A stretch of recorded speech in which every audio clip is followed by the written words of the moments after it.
This article is about women in STEM, that's science, technology, engineering, and mathematics, and it's basically highlighting 4 different women at different stages in their career who have all shown success in their respective industries or with where they're at in their career. And so we've got everything from a current student all the way to 2 doctors. The first shoot of this session was photographing all 4 of them together as a group. This is going to be used for like the main spread of the article, the opening spread of the article featuring all 4 of them. So one of the big things to watch out for on this group shot is the gutter. Because it's a 2-page spread, that means that something is going to get sucked into the binding here. So that means that I have to create gaps in my image that are going to be okay to be pulled into that binding, which affects some of the posing decisions. So let's get into the first setup that we did. So we've got the 4 of them with a little bit of space in between them, and this was done with a single 65-inch umbrella and an 8200, and then another 8200 with a snoot way back here in the corner of the image. That 8200 with the snoot is simply to throw some light at their backs, or sides in this case, to pop them out from that dark background. The front light is just to create the patterns, and these group shots were done with the 24mm f1.4 G Master. Now in this first image, you'll notice that I'm shooting at f1.8, and that's because I have all 4 subjects on pretty much the identical plane of focus, right? They're all standing in one line, so all of their faces line up in pretty much the same plane of focus, so it's okay to shoot with a very wide aperture such as 1.8. Back to the lighting, I know that I'm shooting a group of 4 people. I know that I'm going to be putting space in between them, and I knew that I was going to be using a wide angle lens, so that means that my lighting is actually going to have to be pretty far away from my subjects. So with that in mind, I chose to bring a 65-inch reflective umbrella. You can actually see its reflection right here in the shot. Now I've got this camera left but feathered off to the right. That way the people on the left aren't significantly brighter than the people on the right. Another thing here, since the flash is so far away, that means we've got the inverse square law working in our favor, which just means they're going to be very evenly lit because the flash is so far away. So what you're seeing is some of the final selects. I also did a vertical in case they ended up using it for a 1-page spread. And then I made this adjustment where I thought that the hand right here in the center of the image might be a little too weird to leave in the gutter, so I ended up doing something with a bigger gap just to ensure that they had something else in the gutter. And we're just alternating here between the subjects looking off camera, looking serious, smiling. We're playing with that just to give us different options depending on the tone that the article takes. Then we moved upstairs, and similar concept. As you can see, I'm still very low to the ground shooting up, and all of that is by design to make the subjects look more powerful. It's called the hero shot for a reason. When you shoot low up into a subject, they look more heroic. They look like they command the space more than if you were to shoot down. When you're shooting down onto a subject, they look more vulnerable. The one on screen is what they chose to run for the 2-page spread. The lighting for this is actually a 3-light setup, and I have a little BTS here. Let me boost the shadow so you can see it a little bit better. Got a 65-inch umbrella. Maybe that's a 51. Looks about double the size of this softbox. It was the largest umbrella that I had available. Now, when I did it in this setup, I noticed that we were a little too dark on this side, so that's why I added the 32-inch softbox on the left side of the frame, and then there's a third flash right here. Just like in the first image, I have something to separate the subjects from the background. So if we go back to this shot, you can see that hair light kind of having its effect right here, right here, right here, and really not so much reaching the subject, maybe a little bit on the cheek right there. But just adding some light because, again, we do have some dark parts of the background, but it was really critical to get some hair light separating her because she's got a dark background behind her. After that, I just had them grouped together, and this was just to get something a little bit closer up because everything else that we had previously captured was so wide that you really don't get a good look at their faces, and I thought that there just might be a need for something where you saw the subjects a little bit more closely, and I'm glad that I shot this because they ended up using it for the table of contents for the whole magazine. Just so you guys know, there's actually a ton more images to these sessions, but we'd be here all day if I started talking about everything that we did with these subjects. So I'm just kind of hitting on the points that were made in the best images and what ended up being used for print. Okay, on to the individual sessions, and I just want to talk about where my head is at before I even get to do the first one. So I'm going into these labs and offices that I may or may not have been in before, and I really have no idea the context of each one. So I've got to make a little plan in advance here to determine something that I can get out of each one that can be cohesive. And so I basically had a few different concepts. One, I want them working hands-on with whatever is natural to their environment. Two, I want to get something camera aware, but still in that environment. Three, I want to get something where I make the environment almost completely dark, and so it's a little bit more of like a spotlight effect on the subject. That way they're standing out in the environment. That always works really well for editorial work, especially when you're putting copy over it. Then finally, I always knew I could bring the subject out of those spaces and just photograph them in the nearest decent looking hallway spot. That way there was something recognizable on campus. That was kind of my last ditch plan. So the first day that we shot was one of the students in an engineering lab, and she works specifically with drones. I've worked with this student multiple times, and I don't think in this session we'll see one, but she does some really interesting work about adding fuel to battery powered drones to get them to stay in the air longer. I mean, you see a few phantoms in their lab and stuff like that, but she's got a looks like a custom built drone that we used for this session. For these images, we have an AD200 in that Cheetah softbox, and then we have a second light. You can see it in the reflection right here, but it's actually hidden behind this Cheetah over here.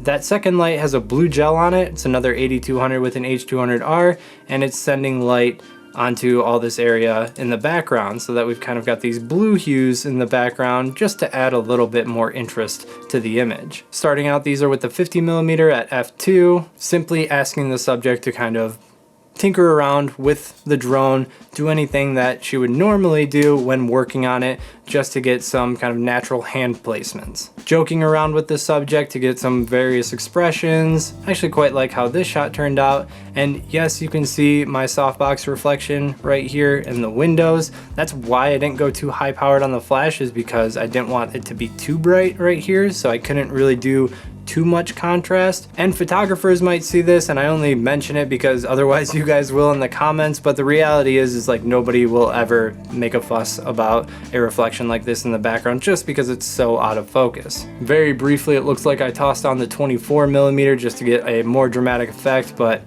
wasn't really feeling it, and didn't do too many of these. So here's a key light illuminating the subject. We're getting a lot of bounce off of this white wall over here, so that's why there's a rather light ratio on the subject, so all these shadows are pretty well filled in. Now I also kept this set up and just kind of backed up and tried to work off this reflection in a cabinet. Reflections are very visually interesting, but they're very dangerous because you can really distort somebody's face with it, so you really got to make sure that you get a clean one. One of the ways you do that is get the sensor as close to the reflecting surface as possible. So I actually have my camera flipped completely upside down. You see how it's a little bit wider here than it is over here, so that means the sensor is slightly on the left side of the body. And it's the same thing with the Pro full frame mirrorless cameras. The sensor is a little bit more to the left, so in order to get it closer to the wall, I actually have it held upside down, pressed right against that cabinet, just to get as clear of a reflection as possible. Looks ridiculous, but it makes your reflections look better. And again, as I told you guys earlier, I wanted to get something with the subject with the environment very dark, so just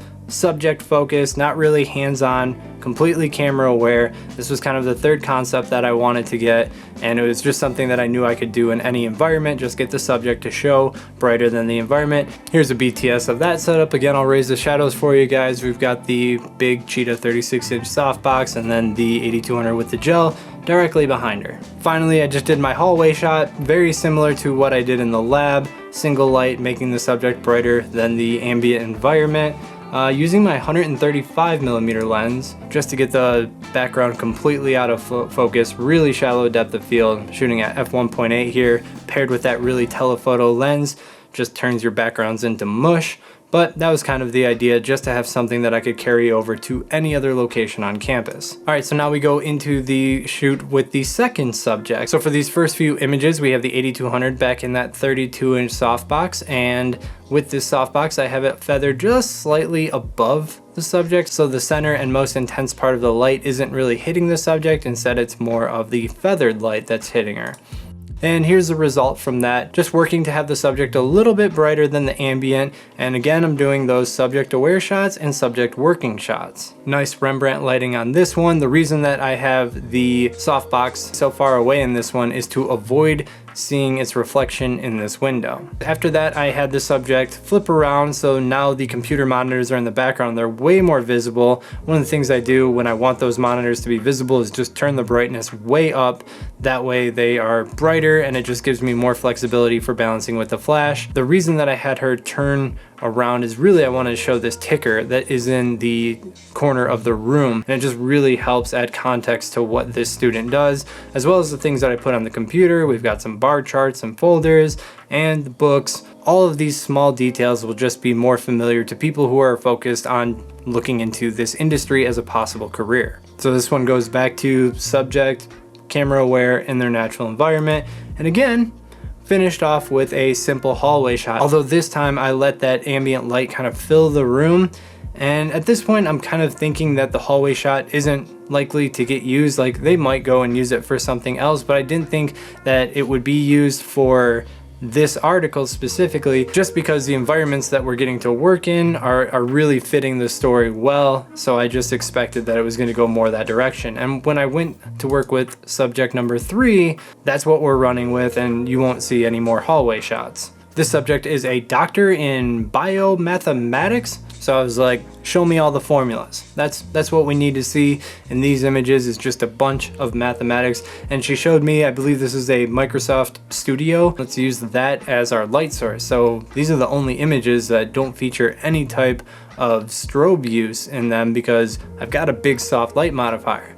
Although, compared to all the other subjects, it seems as though her skin tone lacks a lot of the magenta hues or the reds that would normally be present in her skin tone. And now in retrospect, I think the reason that her skin tone looks so different is because I'm using a LED device. And if you guys know anything about LED technology, LED is often weak in reproducing the R9 spectrum, and that color spectrum is where all the reds are, and that's where a ton of skin tone information is. I imagine the LED on this screen of a device that's not meant to be used as a light source does a terrible job as well. So that's probably why we have that lack of warmth and red hues in the subject's skin. So I ended up using a bit of flash too, just to give us some really clean options, and you can just see the difference in what that produces. Now, yes, we can work with the color temperature here and try and get more red hues in here, but the point is they were never captured correctly because of the light source, so there's no way that we're ever going to get them back versus if we just capture them using flash. So for all of these, you see the subject just kind of working on that display, but there were plenty where we had her shift her focus to the camera, so I did capture her camera aware, but I just ended up liking a lot of these where she's focused on the monitor a little bit better. If the subject is doing too much and then looking at the camera, it just kind of has this like uncanny valley of looking very posed, right? Because they're so focused on the camera but also doing something else, right? I'm totally using this camera, guys. I'm totally shooting with it right now. This is what I do. See, that just doesn't work at all. So it's really important to either have somebody like organically using the device. This is, I'm taking photos right now. And this is, yeah, what's up? Sometimes I take photos. Those two things work, but this doesn't work. Okay, on to the final setup that we did with this subject. We've got 32-inch softbox, just producing big soft light really close to her, close enough that it's going to fall off in the background and allow the subject to pop out of the background a little bit because she's brighter than the background, receiving more light. And in this instance, I just kind of threw some of her books around on the table, and I had one of the books be the foreground element. You've seen this kind of take shape in some of the other images that we captured, just trying to kind of keep it somewhat consistent in case this shot ends up appearing next to one of those other photos. All right, on to the final shoot that we did with another doctor who is doing something a little bit more hands-on. She actually works in biomechanics. She was talking a lot about the different technologies that she's using, and in this case she often puts these sensors on a subject, and then all these cameras capture those sensors, and you're able to kind of identify issues with people's biomechanics, so with their movement patterns. Here's a little interesting fun fact since it has to do with lighting. These are highly reflective balls. I don't know. These sensors are highly reflective. So the reason that there are these ring lights around each of these cameras is so that all of the light that bounces off of them goes right back into the lens, right? There's no off-camera lighting for these because you want that deer in the headlights look. You want that harsh highlight to bounce back onto them. So if I needed to get these reflective sensors to show up, I actually had to fire some fill flash at them. So I had a little V350 on camera, just throwing a tiny amount of light, and these things lit up really bright. That's why they're like completely pure white throughout all the images, is just because we had a little bit of fill flash, even though the fill flash was barely affecting the rest of the image. So here I'm just kind of playing around with the ring light around these cameras as a foreground element. Again, having the subject look at the camera, look off camera, work, do different things. Then we got into kind of showing more of the environment, and this environment is a little difficult. First off, there's a ton of distractions back here. There's like workout equipment, there's a ladder. Here, let me bump up the shadows and zoom in. Okay, look, there's a person hiding back there. I completely forgot that some of the staff was actually hiding around the corner so that we could get these shots, but you can see like jackets and equipment and all sorts of stuff. So I wanted to keep like all of that stuff really, really dark in the background, but the whole purpose of these shots was to kind of show what she naturally does. This is part of her job. But it just so happens that when you are going through biomechanics positions, it's not often that those are very flattering positions to be in for photography. Although I did like it a little bit better once I really jumped up the ISO. Now you can see what happens here. These lights get way brighter. Let me compare my settings here again, guys. We've got 1/200th of a second, f2.8, ISO 1000. Next image, ISO 6400, f2.5, 1/100th of a second. What is that? Close to 4 stops? Something like that. So all of a sudden, these lights way brighter. Now we're getting some cool artifacting and lens flares, and then this monitor, because it's way brighter, you can actually kind of see the subject on the monitor, so we see what those cameras are doing, and since it's so much brighter, you don't see those fingerprints on the screen. So this is way better for the environment, but still probably not the one that we end up using. So on to what actually ended up being published. Now we are using, I work in photography. I'm not into the biomechanics, so I'm probably gonna screw this up, but I believe these are sensors that can tell you how much the muscle is being activated. I don't know, I'll stick to stops of light, but they had cool lights on them, so I used them as a foreground element. So we've got a softbox to the right here, but pointed left, so that I get a key light as well as some bounce light as well. And then I've got the lights back on in the room just so that everything's a lot more bright. And I know I mentioned I'm not really into like the directly showing the camera something, but it is always important to capture these because a lot of times the university uses these images to kind of showcase the products and equipment that's available for use on campus. So these are the type of images that may affect somebody's decision to actually attend the school or a specific program. So regardless of how I feel about them, they're very important to my client, so I happily capture them. Okay, so that's going over kind of the sessions at large, and now let's talk about how they were used in the final printed process. So we've got the table of contents shot where we've got the 4 subjects, nice close-up. This worked well. We've got a dark background, so the contents and all of this text really stands out above everything else, and I like getting a closer look at the subjects because when we get to the full spread, the subjects are a lot smaller in the image, so I just like that closer look at them right at the beginning of opening the magazine. And now when I shot this, I meant for this, the center of the image, to kind of be the gutter, but they ended up using this dark spot here, which worked pretty well and allowed them to just put plain white on the side and put text over that, which probably would have been difficult to get text over this background because it constantly goes in between dark and bright areas. Now we've got the solo shots of everybody. You can see the 2 shots that they selected here.